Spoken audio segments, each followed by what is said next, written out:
Selamat pagi dan salam sejahtera bagi kita semuanya. Saya yakin bahwa kita semua dalam keadaan sehat, terutama buat seluruh siswa-siswi kami. Saya yakin bahwa kamu semua tetap semangat untuk mengikuti pembelajaran yang disampaikan oleh Bapak Ibu Guru melalui video YouTube ya. Ya, jadi sekarang kita akan melanjutkan pelajaran kita, yaitu pelajaran fisika di kelas 8 ya. Dimana materi kita yang mau kita bahas pada pertemuan kita kali ini yaitu tentang bunyi ya. Karena pada minggu yang lalu kita sudah membahas tentang gelombang ya. Jadi sekarang kita materi pembahasan kita adalah bunyi. Ya. Bunyi merupakan gelombang longitudinal yang arah rambatannya sama dengan arah getarannya. Ya. Bunyi merupakan gelombang longitudinal yang arah rambatannya sama dengan arah getarnya, ya.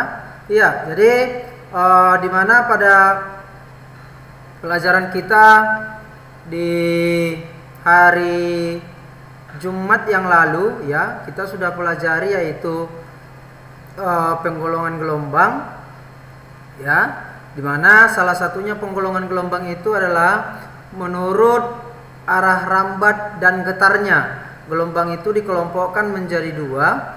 Yang pertama gelombang transversal dan yang kedua adalah gelombang longitudinal. Dimana gelombang transversal itu adalah gelombang yang arah rambatnya tegak lurus dengan arah getarnya ya.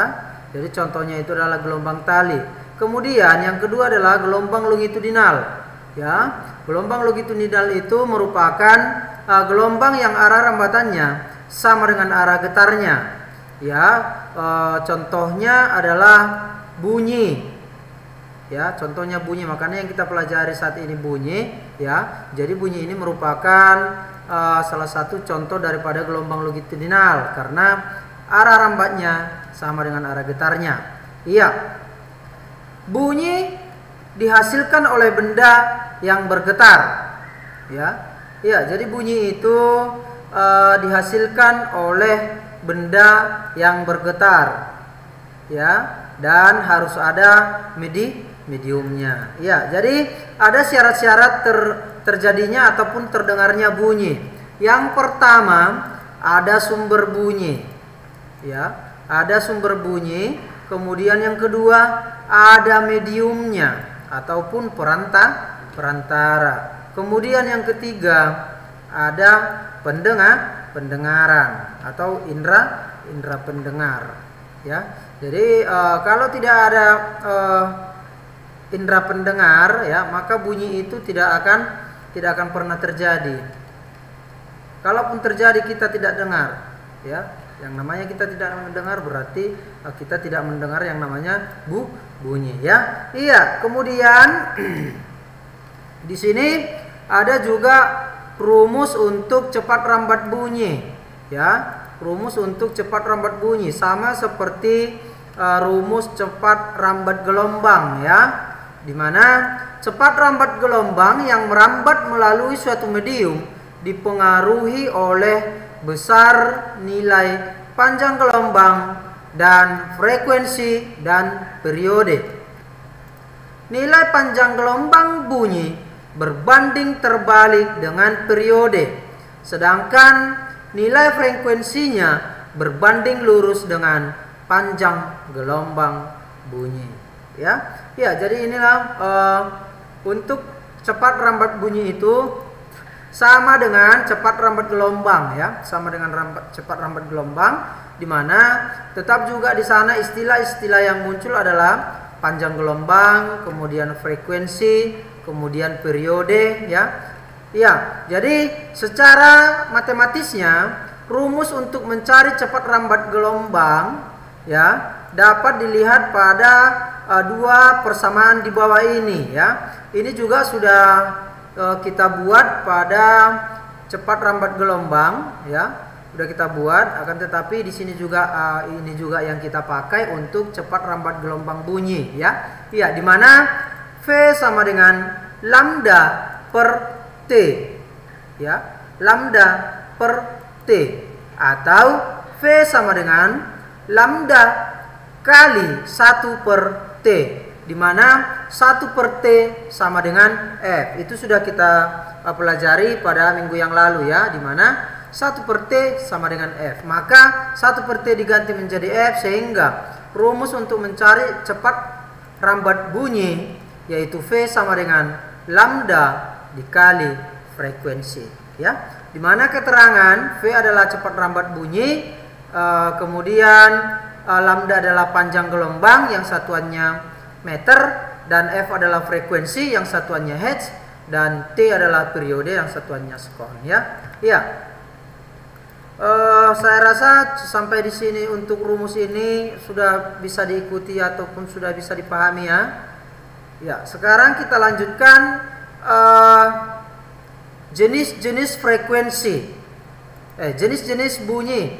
Jenis-jenis bunyi berdasarkan frekuensi ya. Jadi jenis bunyi berdasarkan frekuensinya digolongkan menjadi 3 ya. Yang pertama infrasonik, di mana infrasonik ini adalah bunyi yang memiliki frekuensi kurang dari 20 Hz ya. Jadi ini sangat kecil ya, frekuensinya sangat kecil, dan bunyi ini hanya dapat didengar oleh anjing dan jangkrik ya.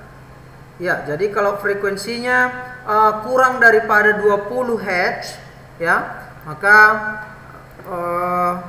yang mampu mendengarkannya hanya anjing ataupun jangkrik ya. Maka ketika kita pada malam hari ya, ketika kita melewati jalan yang masih kita kategorikan hutan ya, kalau ada di situ suara jangkrik ya, pelan saja pun kita lewat ya, pelan saja kita lewat, pasti dia akan tahu bahwasanya kita sudah melintas dari area situ ya. Ya, itu maksudnya. Kemudian jenis yang kedua yaitu audiosonik ya.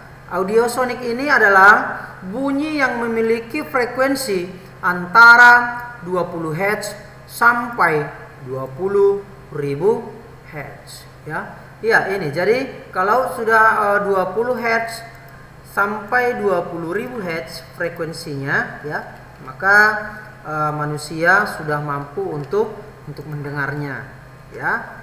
Ya. Kemudian jenis bunyi yang ketiga adalah ultrasonik ya. Ultrasonik ya, dimana bunyi ini memiliki frekuensi lebih dari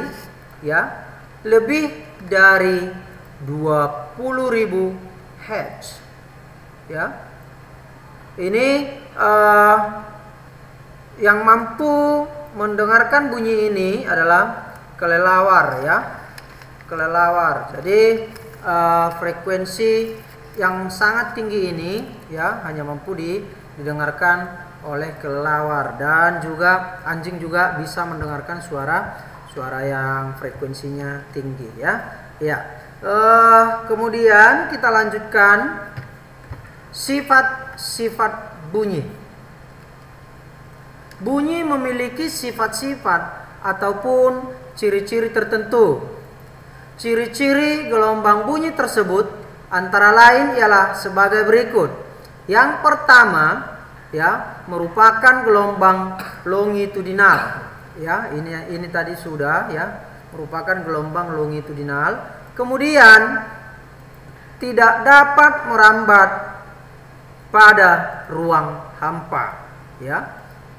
Jadi bunyi tidak akan bisa merambat pada ruang hampa. Apabila di hampa udara, maka suara tidak akan bisa terdengar ya. Kemudian kecepatan rambatnya dipengaruhi oleh kerapatan pengantarnya, perantara ataupun mediumnya, ya, baik itu padat, cair ataupun gas. Paling cepat pada medium yang kerapatannya tinggi, ya. Ya, jadi bunyi itu cepat rambatnya itu paling tinggi apabila kerapatan dari mediumnya juga tinggi. Kemudian yang keempat, bunyi itu dapat mengalami resonansi ataupun pemantulan, ya.